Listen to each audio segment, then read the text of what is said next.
Today we're going to be talking about what you can do right now to check the health of your website, make sure it's performing well, and really make sure it's at the top of its game.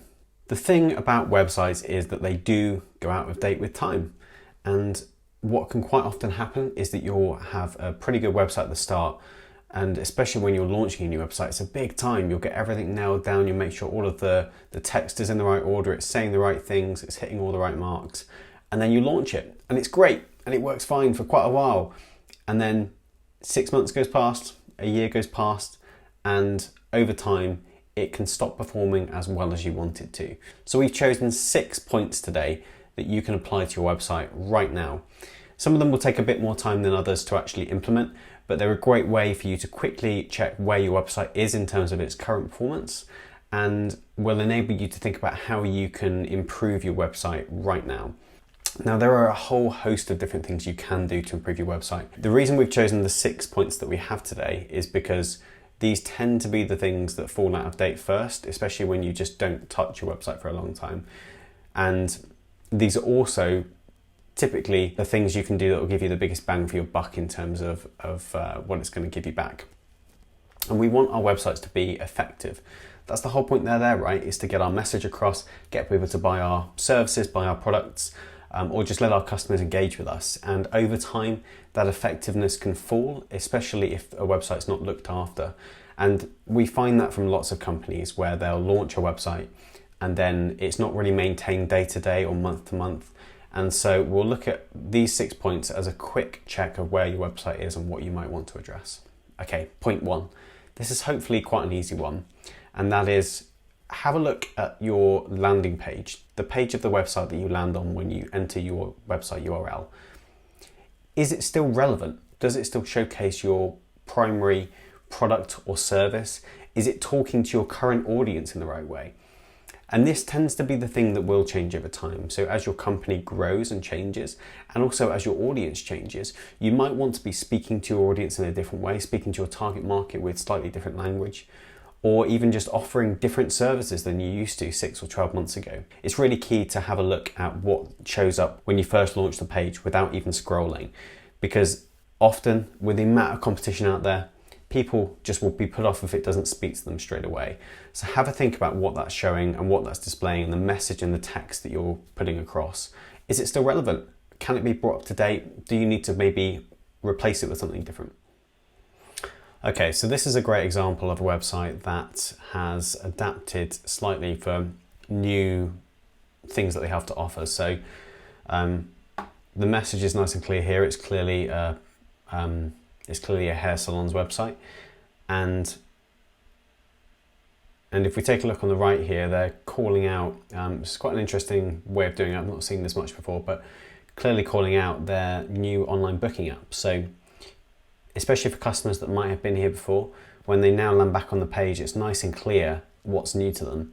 And it's obviously a great way for new customers as well to be taken straight to an actionable way to go and book an appointment as well, which is great.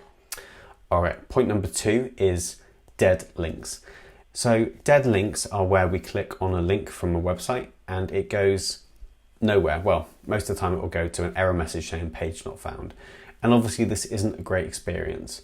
So this can take a little bit of time, but it's a good way to get to know your site again if you haven't been there for a while. Just go through each of the pages, or at least the main ones. So start with the landing page and go to some of the core pages from there. And make sure that all of your links work in the way that they should. Make sure they're going to where they need to go. Make sure that the text that you display in the link tells the user where they're going to end up. And again, you can have a think about the language you're using here. But first and foremost, just make sure that the links aren't dead, as we would say. So this is one of those things that as a website changes, maybe as you add or remove pages within your own site, you can find that your links between pages in your website can get out of date, and some can go stale and not end up where they need to go, especially with external websites. So if you're maybe acting as a bit of a hub for your audience, then when you're pointing out to websites that you have no control over, it's worth just double checking that the links that you had on the site or have currently are still going to where they need to and aren't ending up in a black hole somewhere, and maybe updating that content if needed. This is a big one for a user experience generally, so especially when users are ready to to buy your products, buy your services, or engage with you. If they just want to find out a little bit more and then that page goes nowhere, it can be a really off-putting experience. Number 3, this takes a bit of a design eye, but what we're looking at here is the design consistent and relevant? And quite often that can mean, is your design modern enough? But relevant doesn't always need to be modern. Some audiences will need different designs based on what they perceive to be the current experience in the market amongst your competitors and various other factors. But especially if a site hasn't been updated for several years, that can be a big one. Just making sure that you look modern enough and that you stand up to your competition in terms of how relevant your website seems to your audience. Again, it comes back to how you're relating your brand through your website.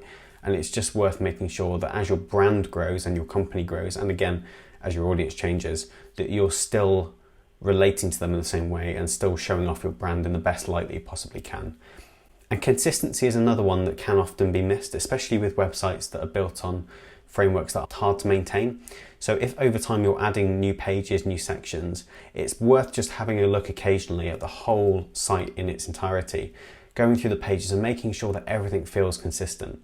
There's nothing worse as a user than trying to dig for a little bit more information and landing on a page within the site that looks slightly different from the rest. We unfortunately live in a world now where there's lots of websites that are trying to scam people and trying to give bad information, and audiences have started to develop a bit of an eye for these things. And it can be slight little things like not using consistent headings around the site, not using the same colors, and even layout is obviously a big one. Just make sure that everything feels consistent, and it will enable your users to develop some trust around your brand and hopefully look at your website as a reputable place to spend money. So this website was a good example of how consistency can work and also be tweaked slightly throughout the site. So if you take a look around pretty much any page here, they've got nice strong branding throughout the site. Colors are good. They've got virtually the same layout on almost any page that you go to as well, which helps with consistency. And again, it helps with that trust factor. And whilst they've got a lot of content on this site, clearly they put some work into what the base theme is and what the base branding is and how the whole site is going to work as a system. When they come to add new pages to the site, it's really easy to add it in a way that just feels like it's part of the whole. For number 4, again, when you're looking around the site, this is a great time to do it, but you want to be checking, are any of the images either very blurry or out of date? So images are one of those big visual factors, and we're seeing more and more on the web that people are looking for images first. It's a great way to convey emotion and information in a quick way over just paragraphs of text that we know people don't read. So the one thing to think about is that as devices get newer, we're seeing a lot better screens these days. Even when people are browsing on mobile devices, they've often got high definition screens that really can showcase websites in a really beautiful way. But you need to make sure that your images are crisp, because slightly blurry images, again, people have started to develop a bit of an eye for this. And whilst they may have looked good on devices maybe 2 or 3 years ago, you'll find that as the technology updates, you'll need to provide crisper and crisper images. One thing that's really key here is making sure that your logo is nice and crisp, and you can use things like vector graphics. So SVG files are a great way to do this, but make sure that your logo looks crisp across devices, because again, it's a big indication of how reputable your brand is and how strong your brand is. And customers want to feel like they're spending money or time even on a brand and a website that looks reputable. So with images, this is a nice website that actually makes good use of full bleed images and really starts to highlight what you're going to get when you go to this restaurant. And it's super clear of what the website's trying to do. It helps to sell it quite nicely by literally showing you what you're going to get in a nice visual way. However, if you look really closely, the images look slightly blurry, and especially with these type of food images, it can make a big difference in terms of making them look not as good as they could be.